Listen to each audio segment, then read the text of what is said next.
नमस्कार, मैं हूं अमीशा कुमावत और आप देख रहे हैं युग चरण। आइए नजर डालते हैं देश विदेश की कुछ बड़ी खबरों पर।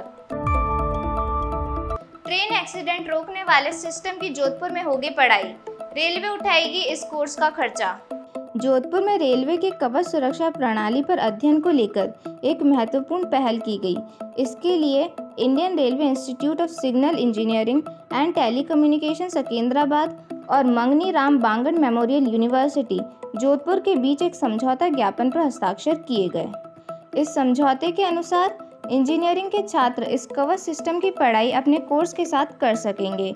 यूनिवर्सिटी द्वारा इस कोर्स के लिए कोई फीस नहीं ली जाएगी और कोर्स से संबंधित सभी खर्चे रेलवे द्वारा उठाया जाएगा। ये कोर्स 6 महीने से लेकर 2 साल तक चल सकता है।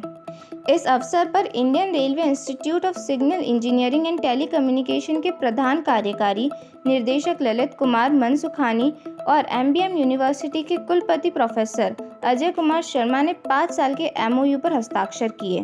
इस समझौते के तहत दोनों संस्था कवच प्रणाली पर रिसर्च और डेवलपमेंट में भी सहयोग करेंगे और छात्रों को इस प्रणाली के बारे में गहरी जानकारी दी जाएगी। उज्जैन में सरेआम एक भीख मांगने वाली महिला के साथ हुआ रेप, सोशल मीडिया पर वीडियो हुआ वायरल। उज्जैन में एक महिला के साथ सरेआम बलात्कार की घटना सामने आई, जिसका वीडियो सोशल मीडिया पर वायरल हो गया। ये घटना बुधवार की बताई जा रही है, जब आरोपी ने शहर के कोयला फाटक चौराहे के फुटपाथ पर महिला के साथ दुष्कर्म किया। वीडियो के सामने आने के बाद पुलिस ने कार्रवाई की। सीएसपी ओम प्रकाश मिश्रा ने बताया कि पीड़ित महिला को थाने लाकर उसकी शिकायत दर्ज की गई और आरोपी को गिरफ्तार कर लिया गया है। इस घटना ने कांग्रेस को एक बार फिर से प्रदेश सरकार के खिलाफ आक्रामक बना दिया है। एमपी कांग्रेस के आधिकारिक ने एक्स हैंडल पर पोस्ट किया, शर्मसार हुई धर्म नगरी उज्जैन, सत्ताधीशों शर्म से डूब मरो या कुर्सी छोड़ दो। साइबर ठगी ने भयानक रूप ले लिया है। जबलपुर के गर्ल्स कॉलेज में 70 से ज्यादा बच्चियों को अश्लील वीडियो भेजकर मांगे पैसे। जबलपुर के एक सरकारी गर्ल्स कॉलेज की 70 से ज़्यादा छात्राओं को पिछले 4 दिनों से व्हाट्सएप पर अश्लील वीडियो और मैसेज भेजे जा रहे हैं। छात्राओं ने इस घिनौनी हरकत की शिकायत कॉलेज के प्रिंसिपल और पुलिस से की। सभी छात्राएं बीए फर्स्ट ईयर से लेकर फाइनल ईयर की हैं। छात्राओं का आरोप है कि उनके व्हाट्सएप पर गंदे वीडियो और मैसेजेस भेजे गए और इसके बाद उन्हें एक अज्ञात व्यक्ति से वॉइस मैसेज और वीडियो कॉल आने लगे। ये व्यक्ति खुद को पुलिस इंस्पेक्टर बताकर कहता है कि वह इन आपत्तिजनक सामग्री की शिकायत उनके माता पिता से करेगा और पैसे मांगता है। सूत्रों के अनुसार 50 से ज्यादा छात्राओं ने डर के मारे आरोपी के बताए नंबर पर 3,000 रुपए से लेकर 20,000 रुपए तक ऑनलाइन ट्रांसफर किए। पुलिस इस मामले की जांच कर रही है। कांग्रेस ने इस घटना को लेकर कानून व्यवस्था पर सवाल उठाते हुए राज्य सरकार से जवाब मांगा है। कानपुर में एक बड़ा हादसा, रेलवे ट्रैक पर 30-40 फीट ऊपर से गिरा ट्रक, ड्राइवर की मौके पर ही हुई मौत। कानपुर में एक बड़ा हादसा हुआ जब एक ट्रक गुजेनी पुल की रेलिंग तोड़ते हुए रेलवे ट्रैक पर गिर गया। इस दुर्घटना में ट्रक ड्राइवर की मौत हो गई। घटना के बाद ट्रक के क्षतिग्रस्त ढांचे से शव को बाहर निकालने के लिए कई घंटों तक मशक्कत की गई। अधिकारियों ने बताया कि ट्रक दिल्ली हाईवे की सर्विस लेन से लगभग 30-40 फीट ऊपर से गिरा। हादसे के समय रेलवे ट्रैक पर कोई ट्रेन नहीं चल रही थी, अन्यथा एक बड़ा रेल हादसा बन सकता था। हादसे की सूचना मिलने के बाद 10 थानों की पुलिस फोर्स मौके पर पहुंची और लगभग 3 घंटे तक रेस्क्यू ऑपरेशन चलाया गया। रेलवे के अधिकारी भी मौके पर मौजूद रहे। ट्रक गिरने से रेलवे की ओएचई लाइन भी टूट गई, जिससे कानपुर झांसी रेलवे लाइन पूरी तरह से बाधित हो गई। ये हादसा उसी स्थान पर हुआ जहां हाल ही में साबरमती एक्सप्रेस का डीरेलमेंट हुआ था।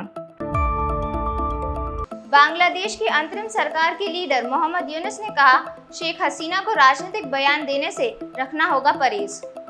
बांग्लादेश की अंतरिम सरकार के चीफ एडवाइजर मोहम्मद यूनुस ने कहा कि पूर्व प्रधानमंत्री शेख हसीना को भारत में रहते हुए राजनीतिक बयानबाजी से परहेज करना चाहिए। यूनुस ने स्पष्ट किया कि वे हसीना के प्रत्यर्पण की मांग करेंगे, लेकिन इसके लिए हसीना को चुप रहना होगा ताकि दोनों देशों के बीच किसी प्रकार की दिक्कत न आए। यूनुस ने कहा कि बांग्लादेश ने भारत के सामने अपना रुख साफ कर दिया है। यदि भारत शेख हसीना को प्रत्यर्पित करने की मांग पर अड़ा रहता है तो हसीना को मौन रहना होगा। शेख हसीना पिछले 1 महीने से भारत में रह रही है। उन्हें 5 जून को शुरू हुए हिंसक विरोध प्रदर्शनों के बाद 5 अगस्त को प्रधानमंत्री पद से इस्तीफा देना पड़ा था।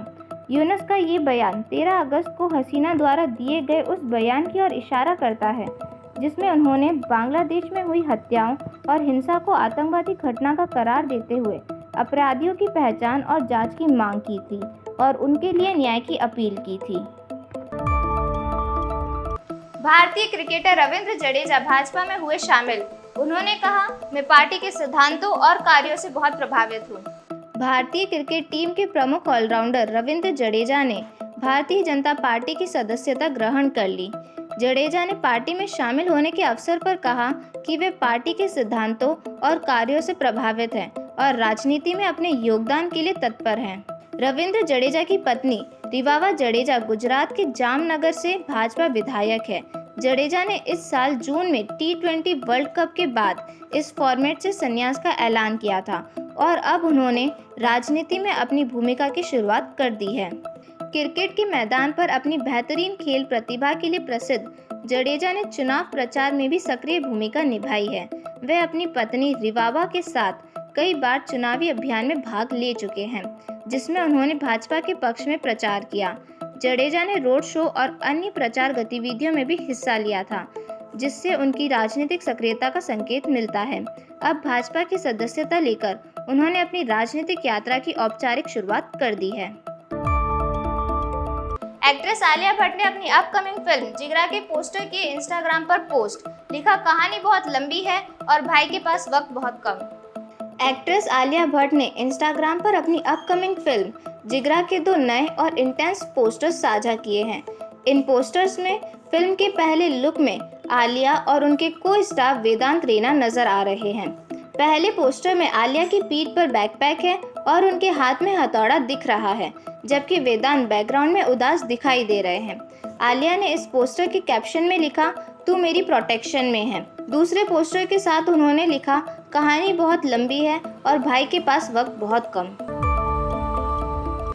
कोलकाता के आरजीकर मेडिकल कॉलेज के पूर्व प्रिंसिपल संदीप घोष के घर समेत 6 ठिकानों पर ईडी ने मारे छापे।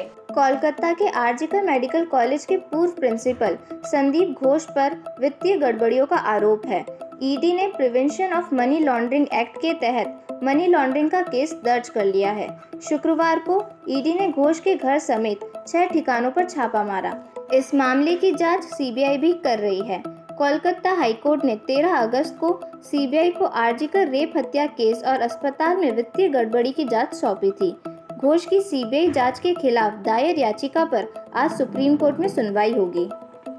फिलहाल के लिए खबरों में इतना ही। और बड़ी खबरों के लिए बने रहें हमारे साथ और सब्सक्राइब करें युग चरण।